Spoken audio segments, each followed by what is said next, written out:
now able to recognize the target measure. It's almost too good to be true. Through that trade this afternoon in classroom. Had a couple of conversations, people just generally talking. It was actually more of a political discussion that we were having regarding, regarding the whole process of boom and bust inside the world of, inside the context of treasury, treasury trading, fixed income trading. And the one thing I wanted the guys to think about is the fact that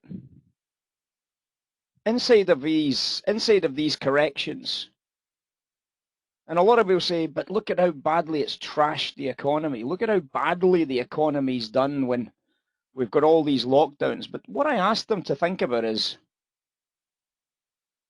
what happens to all the money? Because at the end of the day, the money doesn't get burnt during a crashing economy. The money doesn't get burnt, does it? The money doesn't evaporate.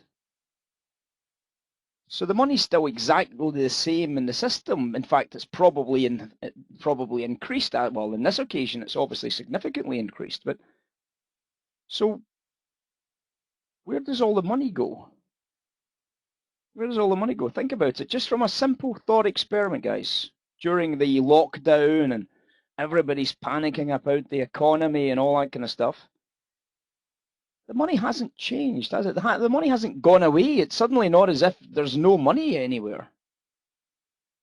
But all the people are feeling this pinch. All the people's wages are suddenly getting less and less and less because they're all on these furlough schemes and job retention schemes, and they're making ends meet. They're hoping to get through to the next month. So where does the money go? Well, this is the whole point of boom and bust cycles, isn't it? It's a redistribution. It's the times of the cycle where the wealthy get 10 times wealthier than they were before, and the poor get poorer. So anytime we have a bust cycle, anytime we have a negative cycle, the wealthy get so much more wealthier than the rich, the poor people, and poorer people struggle during these cycles. Obviously, very, very badly they struggle, but the money's just redistributed. During up cycles, the wealthiest don't make so much, and the poorer people obviously have a huge benefit from those cycles because when I say a huge benefit, the total is a huge benefit. They all do better, the jobs get better, the wages get better, and the rich people get slightly poorer during the up cycles. They get slightly poorer. When I say get slightly poorer, in relation to the total of the income. So the people that benefit most from negative cycles, of course, are the very, very wealthy. And the reason for that is because the very, very wealthy buy cheap assets on downticks, don't they?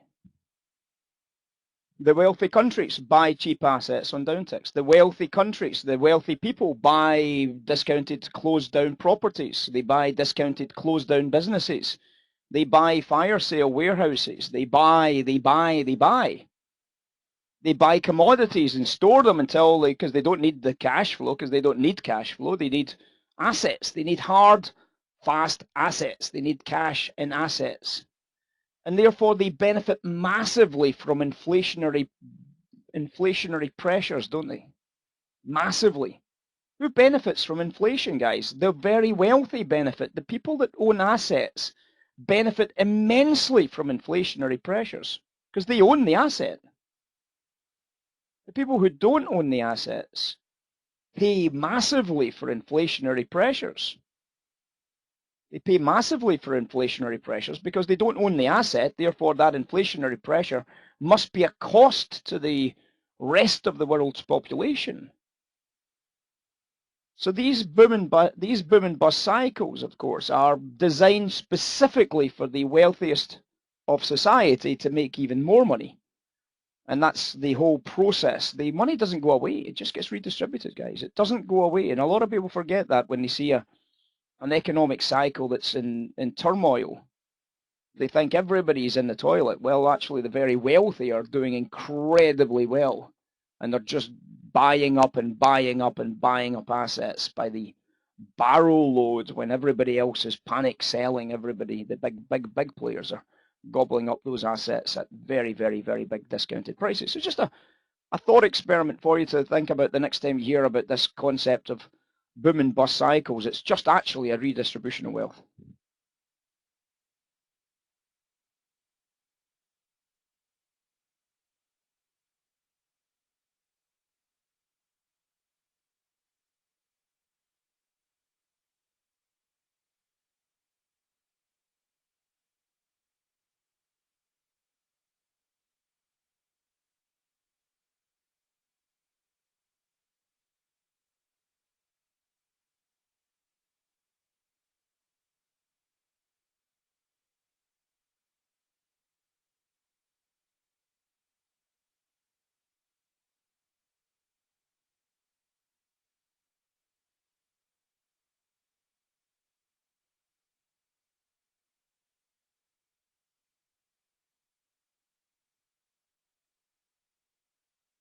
Well, yeah, Mary, there was a lot of redemptions in a lot of funds. There was a lot of cash outflows from funds because people were needing it to live on. Because of that, stocks were heavily discounted, and there was so much cash going around the system that the big discounts, but in the hands of the banks, of course, the banks were just absolutely smashing into cheap stocks on these big sell-offs, smashing into cheap stocks and these big sell-offs, and just buying everything they could get their hands on, and obviously passing it over to the top of the bank, the top insiders on the bank themselves, just buying everything that's cheap because the cash doesn't disappear. The cash is there, and it's just the price is cheap. They might as well make as much money as they can, and that's exactly how it works. That's exactly how it's always worked. It's not a new concept. It's always been the case. It's always a good thing for the very wealthy to crash the market every now and then to stock back up again.